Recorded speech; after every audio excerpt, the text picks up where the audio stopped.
მთავრობა სახელმწიფო შესყიდვებში მონაწილე კომპანიებისთვის ეგრეთ წოდებული თეთრი სიით მინიჭებული შეღავათების გაუქმებას გეგმავს. ეს სიახლე ბიზნეს გასული კვირის დასაწყისში პრემიერ-მინისტრ ირაკლი ყობახიძის და ინფრასტრუქტურის მინისტრის შეხვედრაზე გააცნეს. რევაზ სოხაძის განცხადებით, შესაბამის პრეფერენციებმა მავნე პრაქტიკა შექმნა, ამიტომ სიის გაუქმების საჭიროება დადგა დღის წესრიგში. ინფრასტრუქტურული პროექტების მშენებელი კომპანიების ნაწილში კი აცხადებენ, რომ თეთრი სიის ერთიანად სრულად გაუქმება სექტორში ლიკვიდურობის მნიშვნელოვან კრიზისს შექმნის. კერძო სექტორში ამბობენ, რომ ეგრეთ წოდებული თეთრი სიის მოდიფიცირება იმგვარად უნდა მოხდეს, რომ ამან კომპანიების მხრიდან ინფრასტრუქტურული პროექტების შესრულებას პრობლემა არ შეუქმნას. როგორია ბიზნესის პოზიცია და რა გამოწვევების წინაშე შეიძლება დადგეს დარგი ეგრეთ წოდებული თეთრი სიის გაუქმებით? ამ თემებზე საუბარს უკვე სტუმართან, ანაგის გენერალურ დირექტორთან ირაკლი გოგოლიშვილთან ერთად ვაგრძელებთ. მოგესალმებით ბატონო ირაკლი.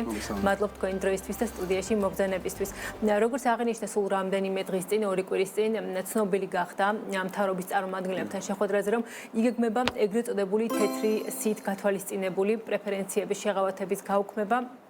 მათ შორის ესახება საავანსო ნაწილში შეღავათებს, რომლითაც არაერთი კომპანია, თეთრ სიაში არსებული კომპანია, როგორც ვიცით, აქამდე სარგებლობდა. თქვენ რა ინფორმაცია გაქვთ კონკრეტულად ამ დროისთვის, რა ნაბიჯების გადადგმას აპირებს სახელმწიფო და როგორია თქვენი პოზიცია, რა შედეგები შეიძლება დადგეს ამ მიმართულებით უშუალოდ კომპანიებისთვის? მოგესალმებით კიდევ ერთხელ, დიდი მადლობა გადაცემაში მოწვევისთვის. დიახ, გასტურებთ, ესეა გაჟღერდა ინფორმაცია თეთრი სიის გაუქმებასთან დაკავშირებით. სანამ გაუქმებაზე ვისაუბრებთ, სურს გითხრათ ორი სიტყვით თუ რა პრივილეგიებს იძლევა თეთრი სია სამშენებლო კომპანიებისთვის. ეს ეხება იმ კონტრაქტორ კომპანიებს, რომლებიც სახელმწიფო დაკვეთით ახორციელებენ სამშენებლო სამუშაოებს. თეთრი სიის საშუალებით კომპანიებს ეძლევა საშუალება ის საბანკო გარანტიები, რაც უნდა წარადგინონ კონტრაქტის პირობებიდან გამომდინარე, წარადგინონ განახერებული ფორმატით. მაგალითად, სახეშეკლოვადების უზრუნველყოფის გარანტია, რომელიც 10% ხდება სტანდარტულად, წარადგინოს 5%-ის ოდენობით და საავანსო გარანტია, რომელიც ხშირად პრაქტიკაში 20-30%-ია, ასევე განახევრებული ოდენობით. ამ პრაქტიკის გაუქმება ბუნებრივია იწვევს ორ ძირითად პრობლემას. ერთი ის, რომ სრულფასოვანი საბანკო გარანტიის წარდგენა გამოიწვევს ფინანსური დანახარჯების ზრდას და მოიხსენებათ სახელმწიფო პროექტების თვითღირებულების განგარიშების დროს ეს დანახარჯები საერთოდ არ არის გათვალისწინებული და საკმაოდ გაიზრდება ფინანსური ხარჯი და მეორე მხრივ გარკვეული კომპანიებისთვის შეიზღუდება შესრულების შესაძლებლობა, იმიტომ რომ გარკვეული საკრედიტო პორტფელს ფლობს ესა თუ ის კომპანია და თუ ეს პორტფელის ძირითადი ნაწილი ერთ პროექტს მოხმარდება, იმდენად რამდენადაც 10%-ით უნდა წარადგინოს ის გარანტიები, რის წარდგენის ვალდებულებაც აქვს, მათ შესრულების შესაძლებლობას გარკვეულწილად შეამცირებს. ეს ორი ძირითადი პრობლემა, რაც ამ ცვლილებამ შეიძლება მშენებლობისთვის გამოიწვიოს.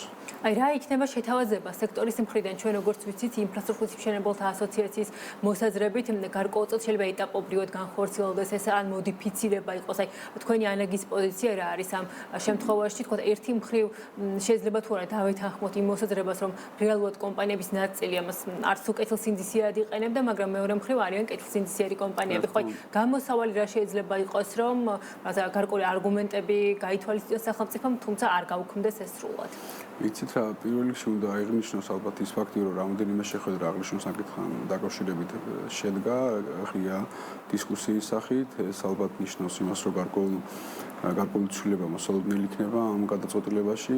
პირველი რაც ალბათ ყველაზე მეტად ბიზნესს სურს, რომ მოხდეს გარკვეული დიფერენცირება და წესის განსაზღვრა ამ სტატუსის მინისტრებასთან დაკავშირებით. ეს წესის განსაზღვრა თავის შინაარსით თუ უფრო გამკაცრებასთან იქნება მიმართული, ან გარკვეულ ზღვრებს გააჩენს ესეთი შეღავათებთან დაკავშირებით, მხოლოდ მიესალმებით. ის ფაქტი, რომ ზოგადად არსებულ პრაქტიკა რაღაც გარკვეულ ნაკლოვანებს შეიცავდა, ალბათ არის ესეც, თუმცა ერთი შეხედვით და ერთი ხელის მოსმით მისი გაუქმება ალბათ არ იქნება სწორი ხსენებული მიზეზების გამო, იმიტომ რომ შეამცირებს შესრულების შესაძლებლობას და გაზრდის ფინანსურ დანახარჯებს. ფიქრობთ, რომ საკითხის ანუ თეთრი სიის კვალიფიკაციის მინიჭების პროცედურის გამგასწრება გარკვეული გამოსავალია. ანუ გამკაცრდეთ და სულად არ თქვენთ რომ ხარჯები შეიძლება გულისხმობთ რომ ალბათ ხარჯები გაიზრდება კომპანიას, რამაც შეიძლება შემდეგ უკვე იქამდე მიიყვანოს კომპანიამ ვეღარ დაასრულოს პროექტი. იცით რა, თუ საერთოდ არ იარსებებს შეღავათი ფინანსური დანახარჯები ნამდვილად გაიზრდება და ეს იმ შემთხვევაში იზრდება ფინანსური დანახარჯები, როდესაც პროექტის ფასწარმოქმნის ეტაპზე ეგეთი დანახარჯების გათვალისწინება არ ხდება. ამდენად ეგ არის პრობლემა. და მეორე მხრივ ისევ ის პრობლემა, რომ გარკვეულ კომპანიას არ აქვს, შეიძლება არ ქონდეს ესეთი საკრედიტო პორტფელი და საერთოდ ვერ შეძლოს პროექტის განვითარება. ეს ორივე საკითხი კომპლექსურია, თუმცა თუ რაღაცა დიფერენცირება ან ზღურები არსებობს, ან წესი არსებობს კაფიოდ გამოკვეთილი სტატუსის მინიჭებასთან დაკავშირებით თეთრი ისის, ეს ვფიქრობ, რომ პრობლემას გარკვეულწილად მოაგვარებს და ყველა ის კომპანია, რომელიც თქვა დღეს ვერა, მაგრამ ხვალისთვის პოტენციალი ექნება, რომ მიიღოს ეს თეთრი ისის სტატუსი, ამისთვის იმუშავებს და მიაღწევს ამას. ვფიქრობთ, რომ არ უნდა გაუქმდეს არამედ რაღაც წესი და რიგი განისაზღვროს, რომლის თანახმადაც კომპანიებს ექნება საშუალება ისევ დარჩენ თეთრ სიაში. თქვენ ახსენეთ ფასწარმოქმნა, რომ აი თუნდაც საწყის ეტაპზე საერთოდ არ არის ხო, ეხლა გათვალისწინებული პროექტებში იგივე სრული საბანკო გარანტიის წარდგენა. რამაც რჩება პრობლემად ზოგადად ფასწარმოქმნა სახელმწიფო ტენდერებში, იმიტომ რომ ჩვენ ვიცით, რომ საკუთარ სწრაფად შეიძლება ხო შეიცვალოს მაგალითად სამშენებლო მასალების ღირებულება, იქნება ეს თვითღირებულება ზოგადად შესრულებელი სამუშაოების. ამაზე თუ მიდის იგივე სახელმწიფოსთან კომუნიკაცია და აი ახლა რა სიტუაცია ამ ნაწილში? დიახ, გეტყვით, ანუ უკანასკნელ შეხვედრაზე გაჟღერდა ეს საკითხიც და დაისვა იმდაგვარად, რომ ფასწარმოქმნის საკითხი არის ნამდვილად პრობლემა, ამას არც ერთი მხარე არ იორყობს და არსებობს გარკვეული დაპირება, რომ ძალიან მალე მოვისმენთ ამ საკითხთან დაკავშირებით გადაწყვეტას. კონკრეტულად რა ფორმით იქნება ეს საკითხი წარმოდგენილი ჩვენთვის უცნობია, თუმცა ის ფაქტი, რომ ფასწარმოქმნა თავდაპირველი ფასის განსაზღვრა გარკვეულ ნაკლოვანებს მოიცავს, ამას ყველა მხარე აღიარებს. გადაჭრის გზებზე ჯერჯერობით არ გვისაუბრია, ჯერჯერობით არის მხოლოდ აღიარება, რომ ეს იასაკითხია და ამაზე უნდა გარკვეული წესი და რიგი ჩამოყალიბდეს საბაზისო სასტარტო ღირებულების სწორად განსაზღვრასთან დაკავშირებით. აი პრაქტიკაში თუნდაც თქვენი კომპანია ზოგადად ის კომპანიები, რომლებიც აშენებენ სხვადასხვა ტიპის ინფრასტრუქტურას და ჩართულები არიან ხო სახელმწიფო ტენდერებში, რა პრობლემებს აწყდებიან აი ამ ფასწარმოქმნის ნაწილში, ანუ რა პრაქტიკულ პრობლემებამდე შეიძლება მიხვიდეთ, თუ კი არ გამოსწორდება ეს სიტუაცია. იცით რა, პირველ რიგში უნდა აღინიშნოს, რომ სახელმწიფო პროექტების, ინფრასტრუქტურული პროექტების უდიდესი ნაწილი გრძელვადიანი პროექტებია, რაც თავის თავში ნიშნავს 18 და შემდეგო პერიოდს, 18 თვეს, 24, 36 და ასე შემდეგ. ასეთ პირობებში ფასწარმოქმნის სასტარტო ფასწარმოქმნის სწორად განსაზღვროს პრინციპული მნიშვნელობა აქვს. თუ ეს ღირებულება არ მოიცავს შესაძლო თეორიულ გაძვირებას, რაც უკანასკნელი პრაქტიკით არსებობდა, მაშინ ვღებულობთ საბაზისო იმ ღირებულებას, რომელიც უმოკლეს ვადაში უპირობოდ შეიცვლება. ასეთ შემთხვევაში ან თავდაპირველი ღირებულება უნდა ითვალისწინებდეს ესეთ შესაძლო დანახარჯებს, ან უნდა არსებობდეს გარკვეული მექანიზმები, მაგალითად ინდექსის სახით, რომელიც შემსრულებელ კომპანიას დააზღვევს იმისთვის, რომ ღირებულების ცვლის შემთხვევაში, იმიტომ რომ ძალიან დიდი პერიოდია 24 თვის განმავლობაში წინასწარ განსაზღვრო შესაძლო ღირებულება პრაქტიკულად შეუძლებელია. თქვენ ინდექსაცია ახსენეთ, როგორც ვიცით, რამდენიმე წლის წინ პრაქტიკა იყო, რომ რაღაცა კონკრეტულ დადგენილებაც გამოიცა ფასთა ინდექსაციის ნაწილში, თუმცა რაც სავალდებულო არ არის, როგორც ვიცით, ამ დროისთვის, ხო? აი, რა ამაზეც თუ იყო საუბარი ნაწილი, როგორც ვიცით, ამ თქვენი სექტორის წარმომადგენლების ითხოვს, რომ სავალდებულოდ იყოს ეს შემსყიდველი ორგანიზაციების მხრიდან, რომ თუ კი თუნდაც არ მხოლოდ გაიზრდება, არამედ შემცირდება, ხო? ფასებიც ინდექსაცია მოხდეს. აქაც ალბათ მივდივართ საბაზისო ფასის, თქო თავიდან ფასწარმოქმნაზე. ხო, ინდექსაცია თუ შეიძლება იყოს გამოსავალი, რომ თუ კი მაგალითად დაიწყეთ პროექტი ერთ პირობებში და ერთი წლის შემდეგ სანამ დასრულდება პროექტის სხვა ვითარება შეიქმნა ბაზარზე, აი ამისგან იყოთ დაწყვეული.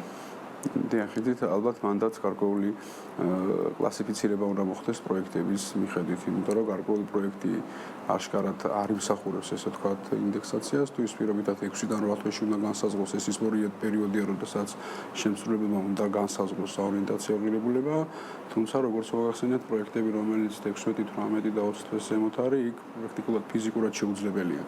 ანუ მანდაც გარკვეული კლასიფიცირება იქნება აუცილებელი, სად უნდა არსებობდეს ეგ კომპონენტი და სად არის ამის აუცილებლობა არ დგას. ანუ რაღაცნაირად ხო შედარებით სადაც როგორც აღნიშნეთ, სადაც მეტი განჭირვება შეიძლება იყოს, რომ კი, რა მაქსიმუმით შეიძლება განჭრიტოთ, იქ თუ მოკლევადიანია უნდა განჭრიტოთ, თუ გრძელვადიანია ფიზიკურად შეუძლებელია.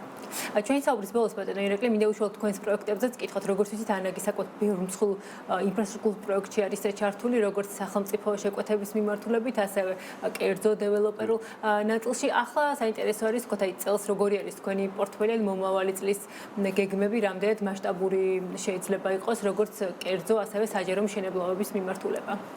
დიახ, პორტფელი ზოგადად წლის მონაცემები რო გითხართ, მზარდია, ზომიერად მზარდია როგორც გასულ წლებში. მომდევნო წლის ბიუჯეტზე ალბათ ჯერ ადრეა საუბარი. სახელმწიფო და კერძო პროექტების თანაფარდობა ისეთივეა, როგორც გასულ წლებში ჰქონდა, არაფერი განსაკუთრებული არ შეცვლილა. საერთო ჯამში შეიძლება ითქვას, სამუშაო ამოცანები და მოცულობების სახით დეფიციტს არ განვიცდით და ვფიქრობ, რომ ჩვენი კოლეგებსაც საკმაოდ და ზოგადად ქვეყანაში საკმაოდ ბევრი სამშენებლო ამოცანები და პროექტებია.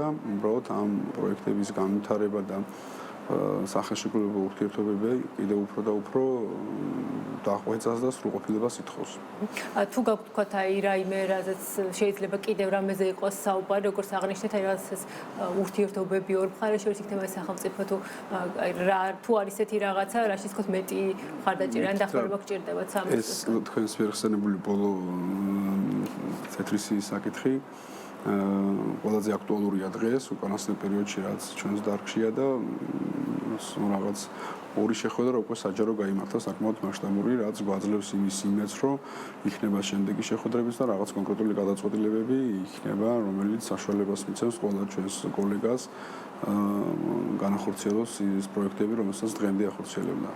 აი თუ გითქვათ აი გაუქმდა ისე რომ თქვა არ იყო ეს რაც მოდიფიცირება გათვალისწინებული, ამან შეიძლება საბოლოოდ აი ამ პროექტების განხორციელება დიდი კითხვის ნიშნის ქვეშ დააყენოს თუ სრულად გაუქმებას ვფიქრობთ რომ რახან ესეთი საჯარო დისკუსიები გაიმართა ერთლიანად გაუქმების პირობები ჯერჯერობით არ ჩანს ყოველ შემთხვევაში და რა ფორმით იქნება მოდიფიცირებული ეს გადაწყვეტილება ამას ალბათ უახლოეს პერიოდში გავიგებთ შესაბამის სამსახურებიდან, ვინც ამაზე მუშაობს.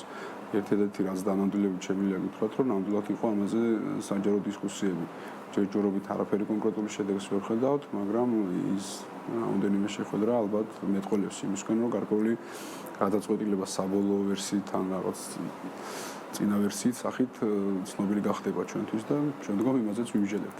ნუ როგორც ვთქვით, ის მთავარი რაც არის საავანსო, თქო, საბანკო გარანტიასთან დაკავშირებით შეღავათი, გინდათ რომ დარჩეს, თქო, ზოგადად პრინციპი შეიძლება გაუქმდეს, მაგრამ ეს აუცილებელია. რა თქმა უნდა, ყველას უნდა დარჩეს, მაგრამ თუ საუბარია რომ გარკვეული კრიტერიუმები უნდა არსებობდეს, ვისაც ეს პრივილეგია შეიძლება მიენიჭოს, ვფიქრობთ, რომ სამართლიანია უბრალოდ გვესწოდეს რა პრივილეგიაზეა საუბარი. გასაგებია თუ პრივილეგია რაღაცა კრიტერიუმს უნდა აკმაყოფილებდე და ამ კრიტერიუმის სრულყოფაზე და სრულფასოვნებაზეა საუბარი და თუ გამოჩნდება ახალი რაიმე წესი, რიგი, რომელიც განსაზღვრავს ამ კრიტერიუმის მინიჭების საშუალებას, მოხარული იქნებით გავეცნობით და მე ჩვენს მოსაზრებას გაუზიარებთ ჩვენს კოლეგებს და დაინტერესებულ მხარეებს.